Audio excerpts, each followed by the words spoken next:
voice. It was so weird. Like your body is rejecting this area because Kody is here. Yeah, I have to meet with him tomorrow, so maybe I don't want to talk to him. Ew. Don't you wish he could lose his voice? Like, come on. He's too busy losing his hair, Angela. He doesn't have time for that. Honestly. Really. My two friends are Angela and Christina. I struggled for years to find friends in Flagstaff, and then I finally found them about a year or so before I moved away. So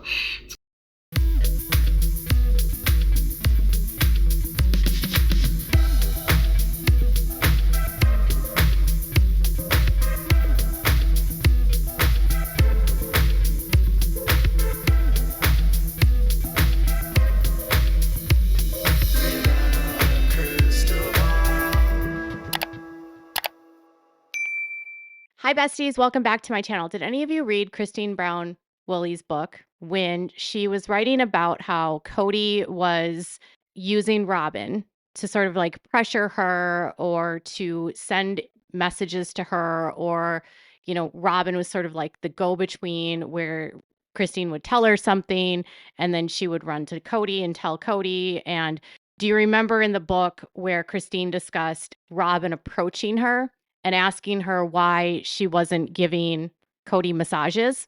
Do you remember that? If you don't, let me read it to you. Pretty quickly understood that what I said to Robyn would go back to Kody and there might be a twist to it. Then, though the wives agreed that we wouldn't talk about what happened in the bedroom, Robyn somehow found out that I no longer gave Kody massages. I didn't tell her. Why aren't you doing massages for Kody anymore? She asked. He doesn't give back, I said. So why would I do that? Oh, really? He's such a great husband, Robyn replied. Is he? I thought it was a betrayal that he would talk to her about her sex life and that she would allow him to. Deep breath. That doesn't mean Robyn and I couldn't get along. I put on my big girl pants and we did things together. We bought special dishes for family functions. That was fun. We threw parties and planned activities, and I enjoyed it. She added to Passover and made it lovely. I never liked doing Passover because I missed our Easter tradition that had disappeared when Kody decided it was pagan. What can we do to change this up a little bit, Robyn said, and then went for it. She added a scripture treasure hunt and morphed it into something our kids enjoy. So Robyn confronts her about why Christine isn't giving Kody massages, which meant that behind the scenes, Robyn and Kody were talking about sex and his sex with other women, right? And I remember when this part of the book came out and I thought, massages, what is with men that traffic women and massages?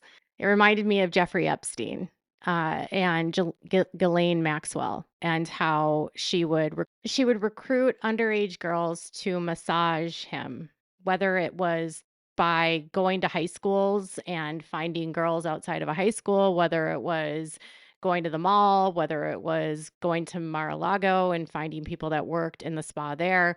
She found young girls that were vulnerable. She offered them a couple $100, offered them a job as a masseuse, and then introduced them to Epstein. Sometimes she participated in what happened between Epstein and the girls, and other times she did not. But as a part of that, she got power within his network. So she was paid a large fee. She was working for him for years. She was, you know, he took care of her financially. He was a billionaire. She was not.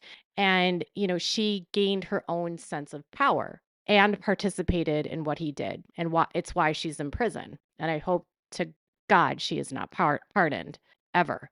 With that said, women playing a role in a man's scheme to influence other women is standard, right? And when a woman is in that position, they will often use that to gain their own power, right? And so in the world of polygamy, just like Jeffrey used Ghislaine to find teenage girls, the men in the AUB use their wives to find oftentimes teenage girls. And not in Kody's family, but in general. And the women are used as bait to recruit women to join the family. The women who are the head wife or the favorite wife end up getting the most power. They get to dictate, you know, the rules within the family. They might live in the nicest house. They might get the most time with the husband. Their kids might get taken care of the best. So there's a hierarchy, and it almost always exists in the world of trafficking because Why else would you convince a woman to do something like that for you? There has to be something that the woman gets from it. Now, in the case of polygamy, the women are, for the most part, they're victims because they're groomed into this as children. But then what happens is they become perpetrators, okay? And so while a woman can still be a victim of the man, she then becomes a perpetrator of the other women, and oftentimes their children. So Janelle sits down with her friends and she kind of explains this dynamic that occurs in polygamy. And it's one of the first times we hear about it, but she's meeting with her friends ahead of meeting with Robyn and Kody about closing on Coyote Pass. So all of this is to say that women play a vital role in the recruitment of other women. Often, Robyn Brown approaching Christine about the massages and asking her why she's not doing it is no different than Ghislaine Maxwell, encouraging the women that are being abused by Jeffrey to do things that they don't want to do or question them, right? Does that mean Robyn is Ghislaine Maxwell? No. But it's like there's always a Ghislaine in every case of trafficking that I've seen. And I know it's difficult for people to understand that polygamy is trafficking, but it is. It is viewed as labor and trafficking of women because the men use the women for babies, for money, and to meet their goals in a kingdom. And then the women have no rights under their belief system. And so they are subservient and they have to do whatever the guy says and obey what the guy says. And so it's just a different form of it. It's harder because we've watched it on a television show for so many years. But in reality, you are watching women leave a system of trafficking, even though they're not saying it. And maybe they'll get to a place where they understand it. But for now, they're not acknowledging it. And that's fine. Christine says to me, you know that most men are not as much work as Kody was. It would appear that he and Robyn really are truly happy. Like she's a little blind, like she doesn't see any negative in him. Oh no, I think they're equally yoked.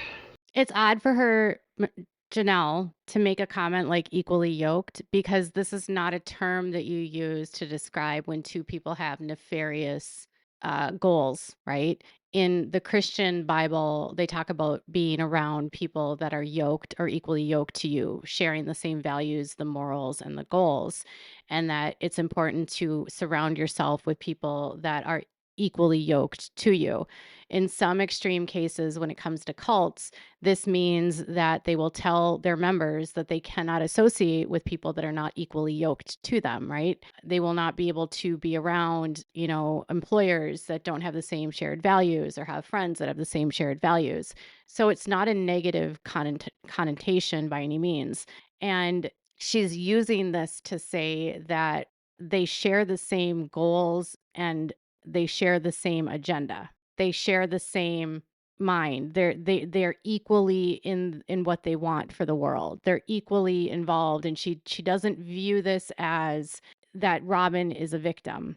Now, unfortunately, in polygamy, like I said, women can be both victims of the man and also perpetrators.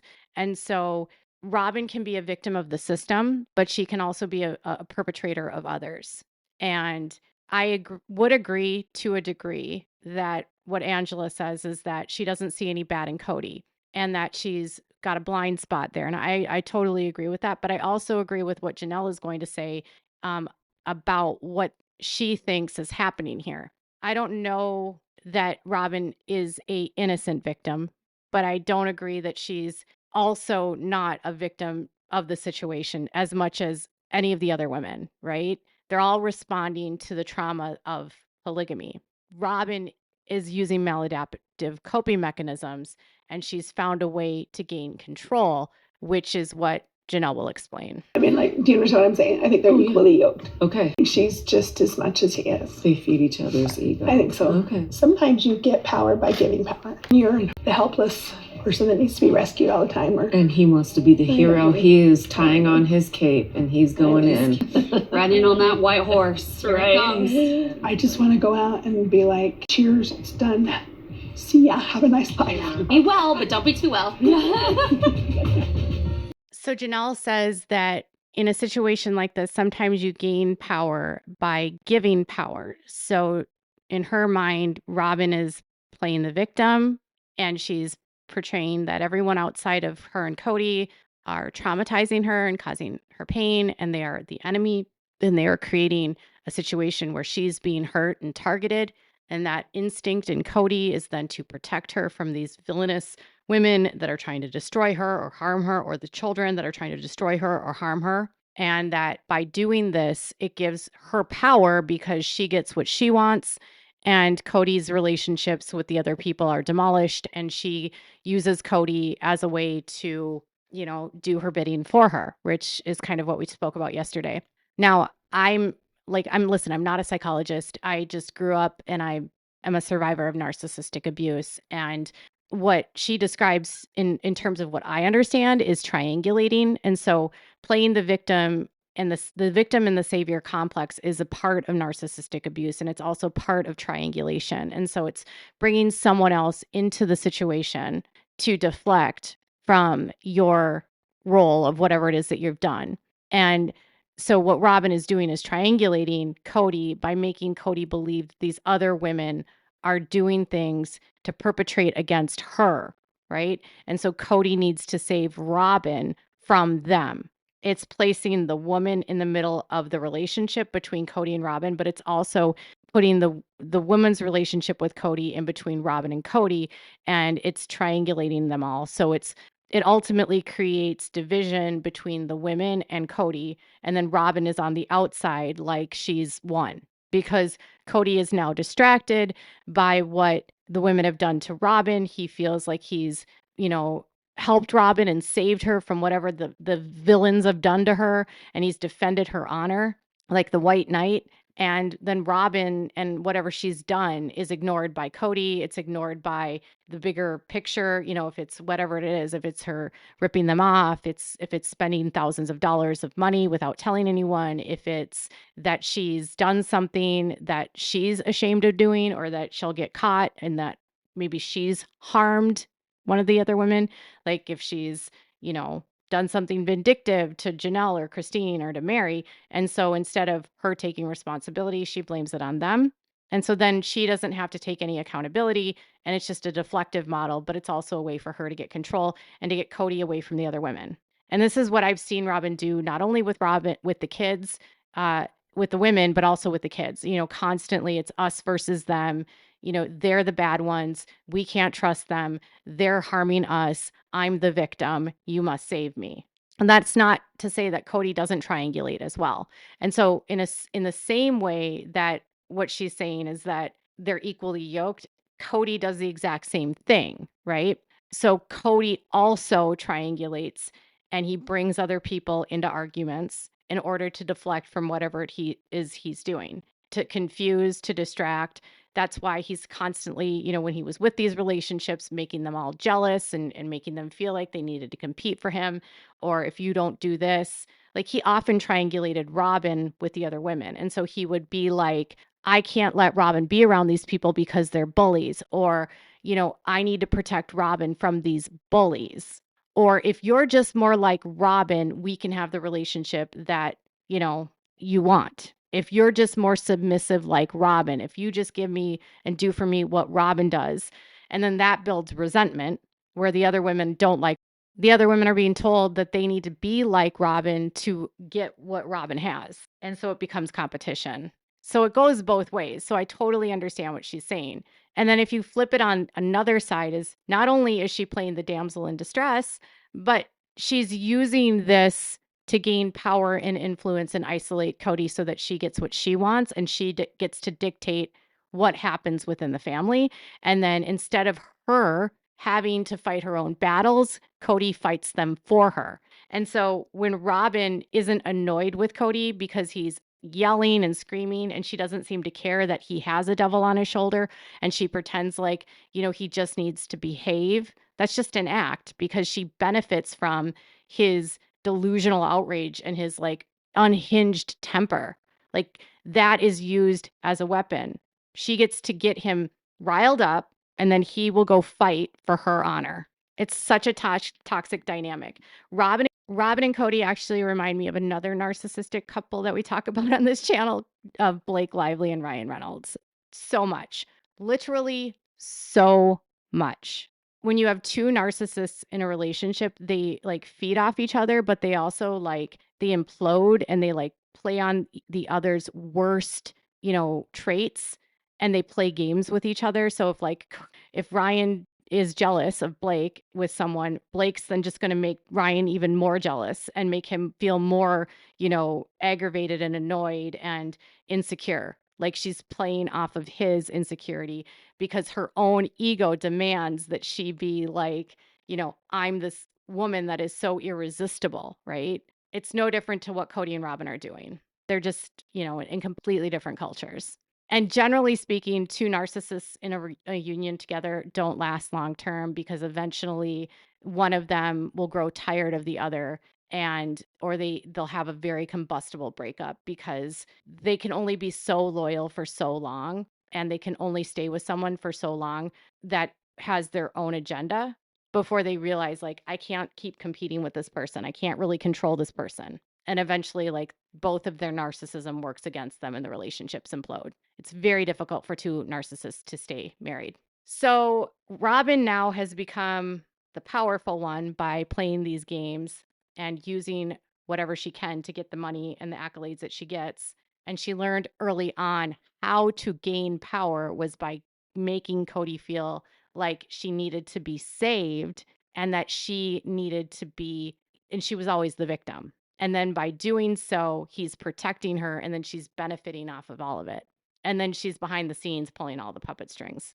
It's pretty sick. So yeah, let me know what your thoughts are about all of this in the comments below. Make sure to give this video a thumbs up. Make sure to subscribe to my channel if you haven't subscribed and click the bell so you never miss a video. Thanks so much for watching. Bye, besties.